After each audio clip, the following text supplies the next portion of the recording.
Buenos días, hermanas y hermanos. Buenos días a nuestros amigos y también a quienes nos ven y nos escuchan a través de la internet. Yo quisiera saber si hay alguien aquí en este lugar que ha tenido la oportunidad de sembrar alguna vez un árbol frutal, digamos un árbol de mango, o guayaba, bueno, de cualquiera de nuestras frutas típicas. ¿Alguien aquí?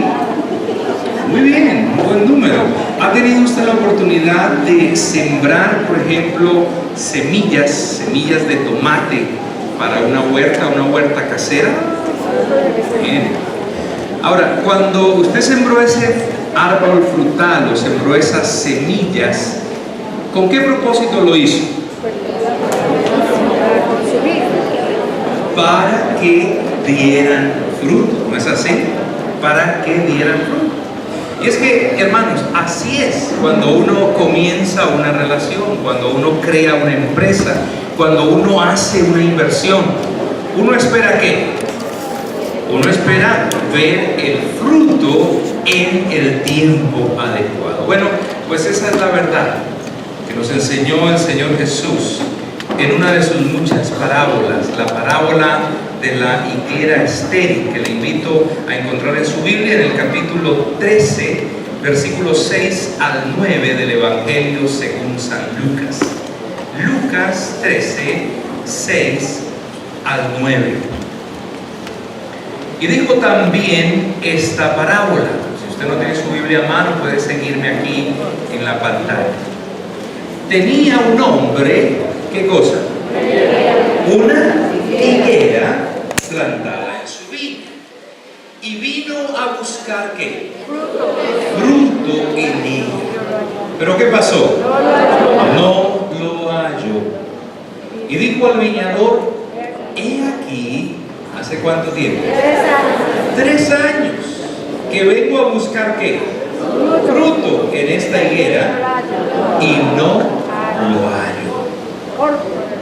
Córtala. ¿Para qué utiliza también la tierra? Él entonces respondiendo le dijo: Señor, ¿haz qué cosa? Déjala todavía. ¿Por cuánto tiempo más? Este año, hasta que yo cabe alrededor de ella y la abro. ¿Y si diere qué? Si diere fruto, bien. Y si no, la cortarás después. El resultado de la intercesión del hortelano o del viñador y su compromiso de cavar y de abonar la higuera ante el dueño de la viña, quien no encontró fruto en la higuera por 3er año consecutivo, fue no cortarla, dejarla por un año más. Ahora, para entender esta parábola tenemos que remitirnos a pasajes del Antiguo Testamento donde aparecen los símbolos que Jesús usó en esta parábola y que eran familiares para todos los oyentes judíos, incluyendo sus discípulos. El pasaje que tanto Jesús como sus oyentes parecen tener en mente es Isaías 5, 1 al 7, donde aparece otra parábola, la parábola de la viña. No vamos a leer todo ese pasaje, hoy solamente quiero hacer referencia al versículo 7, donde Dios mismo da el significado de estos símbolos. En el versículo 7 dice: ciertamente la viña de Jehová de los ejércitos es ¿qué? La casa de Israel, es decir, el pueblo de Israel. Y los hombres de Judá, planta deliciosa suya. Esperaba juicio, y he aquí vileza, justicia, y he aquí clamor. Lo que la parábola de la higuera estéril que hemos leído nos enseña es que el resultado de las acciones redentoras de Dios en favor de los líderes religiosos de Israel, representados en la higuera, quienes no estaban dando frutos dignos de arrepentimiento, fue una oportunidad para responder a su gracia. Pero de no ser así, el juicio de Dios vendría sobre ellos inevitablemente. De la misma manera, hermana, mi hermano, mi amigo, Dios le está dando a usted. Dios me está dando a mí una nueva oportunidad para que llevemos el fruto esperado, porque de otra manera usted y yo corremos el riesgo de perder sus bendiciones. Por eso reciba la invitación de parte del Señor en este día. De fruto o lo arrancan. De fruto o lo arrancan. De fruto o lo arrancan, en primer lugar, porque Dios lo ubicó a usted en la iglesia. Dios lo ubicó a usted en la iglesia. ¿A quién representa la higuera de la parábola? A la luz de este pasaje, el dueño de la viña es Dios. La viña es el pueblo de Israel, como vimos en Isaías. Y la higuera, que generalmente se plantaba dentro de los viñedos junto con otros árboles frutales, representa a los líderes religiosos, a los principales sacerdotes y a los escribas plantados dentro de la viña de Dios, que es el pueblo de Israel. Ahora, ¿cómo podemos afirmar esto? Porque si leemos más adelante en el Evangelio según San Lucas, en el capítulo 20, versículos 9 al 18, no lo vamos a leer este pasaje aquí, pero usted puede escribir la cita y leerlo en casa. En Lucas 20, 9 al 18, Jesús relata una parábola similar a la que hemos leído, la parábola de los labradores malvados. Y cuando terminó de contarla, dice la Biblia en el versículo 19, Lucas 20, 19, si podemos tenerlo aquí en la pantalla, dice que procuraban los principales sacerdotes y los escribas echarle mano en aquella hora. Es decir, procuraban matarlo. ¿Por qué? Porque comprendieron que contra ellos había dicho esta parábola, pero temieron al pueblo. La higuera entonces representa a los líderes religiosos del pueblo de Israel en tiempos de Jesús. Pero esta higuera también lo representa a usted, me representa a mí, quienes como hijos de Dios hemos sido plantados en la iglesia. Por eso, figuradamente hablando, el apóstol Pablo nos recuerda que como gentiles fuimos injertados en el olivo que representa el cuerpo de Cristo, la iglesia. Escuche, pues si algunas de las ramas, refiriéndose a los judíos, fueron desgajadas, y tú, siendo olivo silvestre, has sido injertado en lugar de ellas, has sido hecho participante de la raíz y de la rica savia del olivo. Y usando esta vez la figura del cuerpo humano, el apóstol Pablo nos recuerda la misma verdad. Mas ahora Dios ha colocado los miembros, cada uno de ellos en el cuerpo, como Él quiso. Así que usted no está en la iglesia porque se coló, o no está en la iglesia por su decisión o por su poder. Fue Dios quien, como el dueño de la vid, lo plantó en la iglesia por el poder del Espíritu Santo, quien finalmente le convenció de su necesidad de salvación y le condujo a Cristo para que le recibiera como el Señor y el Salvador de su vida. Usted está en la iglesia porque fue Dios quien lo ubicó. Pero en segundo lugar, da fruto o te arrancan. Porque Dios te ubicó en la iglesia para que lleves fruto. ¿Para qué lo ubicó Dios en la iglesia? Para que lleve fruto. ¿Plantó el dueño de la vid la higuera para que diera fruto o solamente como adorno, para que ayudara con la estética del huerto? Para que llevara fruto. Pero ¿cuál era el problema de la higuera de la parábola? Que no daba fruto. Por eso dice la parábola que tenía un hombre una higuera plantada en su viña y vino a buscar fruto en ella y no lo halló. Y dijo al viñador: he aquí, hace 3 años que vengo a buscar fruto en esta higuera y no lo hallo. Por 3 años consecutivos el dueño había venido a buscar fruto en la higuera y no lo había encontrado. Ahora uno pudiera preguntarse: ¿será que la higuera no tenía todavía la edad necesaria para comenzar a dar fruto? ¿Cabe esa posibilidad? Sin embargo, en tiempos de Jesús estaban vigentes aún las leyes que Dios entregó al pueblo de Israel en cuanto al cuidado de sus cultivos. Una de esas leyes era esta: cuando entres en la tierra y plantes árboles frutales, escuche, no recogerás el fruto durante los primeros 3 años, sino que lo considerarás prohibido, no lo comas.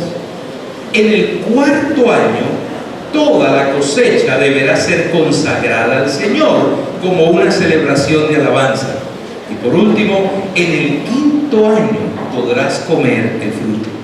Si lo haces de esta manera, tu cosecha aumentará. Así que posiblemente esta higuera tenía ¿cuántos años? Tenía ya 7 años desde su plantación.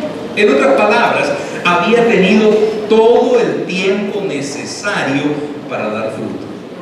En la ocasión que registra la parábola, el dueño vino buscando el fruto que debía ofrecer a Dios en gratitud en el 7.º año. Jesús entonces está poniendo aquí el dedo en la llaga de las autoridades judías, porque al igual que la higuera, el pueblo de Israel y sus líderes religiosos habían tenido todo el tiempo necesario para dar fruto. Ahora, ¿de cuál fruto está hablando Jesús? Está hablando de obras, de acciones, de obras y acciones que vienen, que deben venir como resultado de un verdadero arrepentimiento. Esos son los frutos dignos de arrepentimiento que Juan el Bautista demandó también a los religiosos judíos de su tiempo. De esta manera entonces el Señor Jesucristo denunció a los líderes religiosos de la nación, pues no estaban dando el fruto esperado, más bien estaban desobedeciendo a Dios y de paso perjudicando a toda la nación.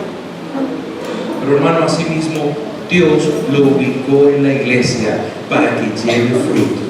Más claro no pudo afirmarlo el Señor Jesucristo cuando dijo: no me elegisteis vosotros a mí, sino que yo os elegí a vosotros y os he puesto ¿para qué? Para que vayáis y llevéis fruto y vuestro fruto permanezca, para que todo lo que pidiereis al Padre en mi nombre, Él os lo dé. ¿Cuál es el fruto que Dios espera y demanda de usted? También frutos dignos de arrepentimiento. El arrepentimiento tiene que verse. Así como los árboles se conocen por su fruto, si usted realmente ha sido transformado por el poder de Dios, tiene que dar evidencias de 2 Corintios 5:17 en su vida. De modo que si alguno está en Cristo, ¿qué es? Nueva criatura. Las cosas viejas pasaron, he aquí todas son hechas nuevas. Esa fue la exhortación que Juan el Bautista hizo especialmente a los religiosos judíos que pensaban que el arrepentimiento tenía que ver solamente con el acto externo del bautismo. Por eso los comparó con una camada de víboras que huyen del fuego, pero siguen siendo víboras. El bautismo puede lavar el cuerpo, pero solamente el arrepentimiento genuino puede lavar el corazón de toda podredumbre espiritual y moral. Como los fariseos que venían a Juan para que los bautizara. Me parece que muchos creyentes hoy quieren estar a la última moda espiritual, quieren participar de la alabanza, quieren escuchar profecías de prosperidad, quieren disfrutar de una vida social agradable, buscan la estética espiritual, pero no están dispuestos a cambiar su ética moral. Y como alguien dijo, la estética sin ética es patética. Por eso hay muchos creyentes patéticos por ahí, porque la espiritualidad sin un verdadero arrepentimiento es simple religiosidad, y la religiosidad también conduce al infierno. La falta de un genuino arrepentimiento hace entonces que muchos creyentes Reciban el mensaje cada domingo simplemente como un masaje espiritual, no como un mensaje autoritativo de la palabra de Dios que impacte, que transforme su vida y su familia. Por eso hoy es necesario que nos preguntemos qué tan genuino ha sido, qué tan genuino es nuestro arrepentimiento. Dios demanda de usted y de mí frutos dignos de arrepentimiento, pero asimismo el fruto que Dios demanda de usted es el fruto del Espíritu, ese fruto que es el fruto del poder del Espíritu Santo en aquellos que cultivan una relación vital con Cristo. Ese fruto es el mismo carácter de Cristo y por lo mismo es el resultado de una comunión íntima con Él. Pero en la Biblia el fruto se refiere también al fruto de discípulos como resultado de la evangelización. A ese fruto se refería el Señor Jesucristo cuando nos adelantó las recompensas que nos esperan si llevamos fruto de discípulos. Dijo Él, y el que siega recibe salario y recoge fruto de discípulos para vida eterna, para que el que siembra goce juntamente con el que siega. Así que usted lleva fruto cuando refleja el carácter de Cristo, cuando se parece a Jesús un poco más cada día que pasa, cuando permite que las manifestaciones del fruto del Espíritu Santo sean una realidad en su vida. Usted lleva fruto también cuando es y cuando da testimonio de Jesucristo a sus familiares, a sus vecinos, a sus compañeros, cuando les comparte el plan de salvación, les guía para que reciban a Jesucristo como su Señor y su Salvador y les acompaña en su crecimiento en la fe a través de un proceso de discipulado. ¿Está dando usted el fruto correspondiente a su edad espiritual? Dios es justo, hermanos, y cuando Él nos demanda algo es porque nos ha dado todo lo que necesitamos para que le respondamos a Él de corazón. Dios lo ubicó a usted en la iglesia, Dios lo ubicó en la iglesia para que lleve fruto. Y si usted no está llevando fruto, entonces en tercer lugar, corre el riesgo de perder las bendiciones de Dios. Corre el riesgo de perder las bendiciones de Dios. Corre el riesgo de ser arrancado. Esa fue la solución que propuso el dueño de la viña para la higuera estéril: cortarla de raíz. Dijo al viñador: he aquí, hace 3 años que vengo a buscar fruto en esta higuera y no lo hallo. Córtala. ¿Para qué inutiliza también la tierra? Además de que la higuera no estaba produciendo el fruto esperado, era evidente que estaba ocupando un terreno que bien pudieran ocupar otras vides o higueras fértiles. La higuera de por sí, sabemos, absorbe mucho alimento y roba los nutrientes de las plantas que la rodean. La Biblia dice que esta higuera estaba inutilizando el terreno. La palabra inutilizar literalmente quiere decir reducir a la ineficacia o a la inactividad. En otras palabras, la higuera estéril estaba ocupando la tierra, haciéndola inútil para el propósito de su existencia, que es dar fruto. Por eso, si usted como hijo de Dios o como líder no está llevando el fruto proporcional a su madurez espiritual, usted está ocupando el lugar que le corresponde a otra persona que sí quiere llevar fruto. Y además está perjudicando la salud de los hermanos de la comunidad de fe, de la iglesia en la cual Dios le ubicó. Por eso usted puede estar corriendo el riesgo de ser arrancado y de perderse de las bendiciones del Señor que Él tiene, que Él anhela para usted. Cortar aquí literalmente significa quitar de un solo golpe. Ahora, la costumbre en Israel y en otros países del Medio Oriente era arrancar de tajo. los árboles que no daban fruto. Aquí en Occidente lo que hacemos en Colombia, por ejemplo, es simplemente cortar las ramas, hacer lo que se llama en las plantaciones de café la soja del café. Pero en el Medio Oriente, toda planta que no da fruto era arrancada. Esa es la figura que aparece en la declaración de Juan el Bautista cuando dice: ya también el hacha está puesta a la raíz de los árboles. ¿Dónde está puesta el hacha? La raíz. Por tanto, todo árbol que no da buen fruto se corta y se echa en el fuego. Ahora, evidentemente Jesús está hablando aquí, figuradamente, está hablando de cortar las bendiciones espirituales reservadas por Dios para sus hijos. De esa manera, el Señor Jesucristo advirtió a los líderes de la nación que Él no toleraría indefinidamente su incredulidad, su desobediencia y su rebelión. Pero Él nos advierte también a nosotros hoy que no tolerará indefinidamente nuestra esterilidad espiritual. Esa es la mala noticia.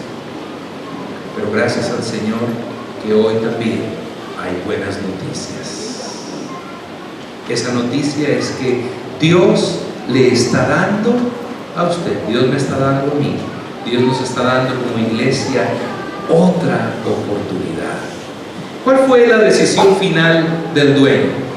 Dice la Biblia que el viñador, el hortelano, respondiendo le dijo: Señor, déjala todavía este año, hasta que yo cabe alrededor de ella y la abone, y si diere fruto, bien, y si no, la cortarás después. A diferencia de lo que ocurrió con la viña en Isaías capítulo 5, donde el dueño mismo la destruyó por completo, a esta higuera el Señor le dio una segunda, quizás tercera, cuarta oportunidad. Pero fíjense que el hortelano le pidió al Señor de la viña tres cosas. La primera es que dejara la higuera. La palabra dejar aquí es la misma que se usa en todo el Nuevo Testamento para perdón. Lo que está pidiendo entonces el hortelano aquí es que Dios perdone a la viña como evidencia de su misericordia. Pidió que la dejara ¿por cuánto tiempo? Por un año más de gracia. Igualmente en el original la palabra año se usa para marcar un punto del tiempo en o a partir del cual tienen lugar ciertos sucesos, o para marcar un espacio de tiempo. No es necesariamente un año calendario de 12 meses como nosotros lo tenemos. Esa fue su primera petición: déjala, perdónala por un tiempo prudencial.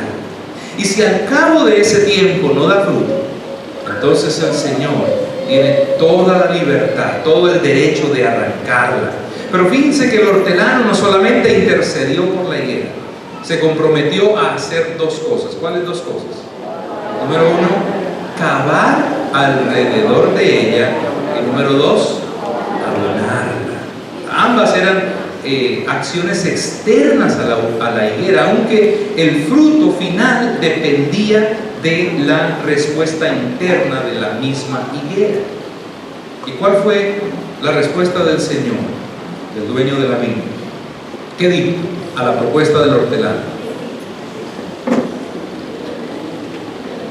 Bueno, el Evangelio no registra, ¿cierto?, la respuesta del dueño a la petición del hortelano. Sin embargo, su respuesta es un sí implícito. No aparece textual explícitamente allí, pero asumimos que su respuesta fue un sí.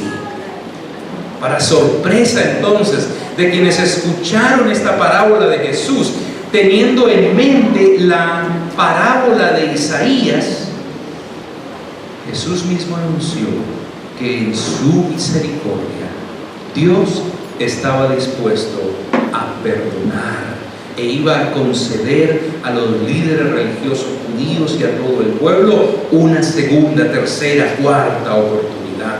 A propósito, el diálogo entre el dueño de la viña y el viñador aquí representa ese, por así decirlo, dilema interno del corazón de Dios, entre su justicia y su amor, entre su gracia y su juicio, entre el castigo y la misericordia. Basado en su justicia, Dios tenía todo el derecho de destruir a la nación de Israel. Sin embargo, en su gracia estaba extendiendo su misericordia y ofreciéndole su perdón. De esa manera Jesús estaba invitando una vez más al pueblo judío y a sus dirigentes a recibir la gracia y la misericordia de Dios antes que fuese demasiado tarde y Él decretara su juicio sobre la nación. Jesús advirtió, eso sí, nos advierte esta mañana, que la solución no está dentro de ellos, sino que esa solución tenía que venir de fuera de ellos. Él era la solución. El pueblo tenía que arrepentirse de sus pecados y creer en Jesús como el Mesías prometido. Lamentablemente, Israel, a la cabeza de sus líderes religiosos, rechazaron esta invitación de parte de Dios. Rechazaron la gracia divina y terminaron recibiendo el juicio de Dios, tal y como lo reconoce con nostalgia el apóstol Pablo. Es cierto, dice, pero recuerda, esas ramas fueron arrancadas porque no creyeron en Cristo. Pero tú estás allí porque sí crees. Así que no te consideres tan importante. Más bien teme lo que podría suceder, pues si Dios no perdonó a las ramas originales, tampoco te perdonará a ti. Hay también un lugar de riesgo para ti y para mí. Seguramente que todos aquí nos identificamos con la higuera de la parábola, ¿no es así? Tenemos que reconocer que no hemos dado el fruto esperado, el fruto exigido por Dios, ¿o sí? Usted diría hoy, sí he dado el 150% del fruto esperado por Dios, ¿sí? Por ejemplo, ¿qué acerca de aquellos frutos dignos de arrepentimiento de su vida? ¿Qué de nuestros pensamientos, palabras, acciones, reacciones, actitudes que no siempre corresponden a un corazón arrepentido? Quizás algunas de las personas más cercanas a usted, sus familiares, sus amigos, sus compañeros de trabajo, de estudio, le han preguntado o le preguntan todavía, ¿no es que usted es cristiano? ¿No es que se congrega por allá en una iglesia? Porque por su vocabulario, su conducta, su manera de relacionarse con otros, lo que publica en las redes sociales, nadie pensaría que es una persona con temor de Dios en el corazón. El fruto que estamos dando más bien no es el fruto de la carne. Manifiestas son las obras de la carne, que son adulterio, fornicación, inmundicia, lascivia, idolatría, hechicerías, enemistades, pleitos, celos, iras, contiendas, disensiones, herejías, envidias, homicidios, borracheras, orgías, cosas semejantes a estas. Pues el fruto del Espíritu, mas el fruto del Espíritu es amor, gozo, paz, paciencia, benignidad, bondad, fe, mansedumbre, templanza. Esas que dijimos son las manifestaciones del fruto del Espíritu Santo, que no es otra cosa que el carácter de Jesús. ¿Se parece usted hoy más a Jesús que ayer? Y para ser objetivo, puede hacerle esa pregunta a las personas que conviven con usted. ¿Me parezco hoy más a Jesús que hace 6 meses? ¿1 año? ¿10 años? ¿O cada vez me parezco más a Adán? ¿Y qué del fruto de discípulos? ¿Puede usted recordar por lo menos un nombre? El nombre de una persona a quien usted le compartió de Cristo en el primer semestre de este año. o el nombre de la persona que discipuló o de quien está discipulando. Esta parábola nos confronta a todos, hermanos, pero en particular a los líderes, a aquellos que hemos seguido, servido y estamos sirviendo al Señor por muchos años. ¿Ha encontrado fruto el Señor cuando ha venido a buscarlo en nuestra vida, en nuestro ministerio? ¿O será que el Señor hoy tiene que afirmar de nosotros como lo hizo con aquella higuera? He aquí, hace 3, 5, 10 años que vengo a buscar fruto en esta higuera y no lo hay. Dirá el Señor lo mismo de nosotros que declaró de los creyentes hebreos: porque debiendo ser ya maestros después de tanto tiempo, tenéis necesidad de que se os vuelva a enseñar cuáles son los primeros rudimentos de las palabras de Dios, que habéis llegado a ser tales que tenéis necesidad de leche y no de alimento sólido. Hermanos, cualquiera sea su condición y la mía, al igual que a los líderes religiosos de Israel, hoy el Dios de toda gracia nos ofrece su misericordia extendida, materializada en su perdón. Por eso vengamos hoy a Él en arrepentimiento, recibamos su perdón, recibamos su provisión y llevemos fruto para su gloria. Que al término de este segundo semestre del año, si el Señor no viene antes, nos parezcamos un poco más a Jesús y que podamos presentarnos con las manos llenas de discípulos. Que exhalemos el aroma del fruto de su Espíritu y no el aroma de nuestra carne, de nuestra naturaleza pecaminosa y caída.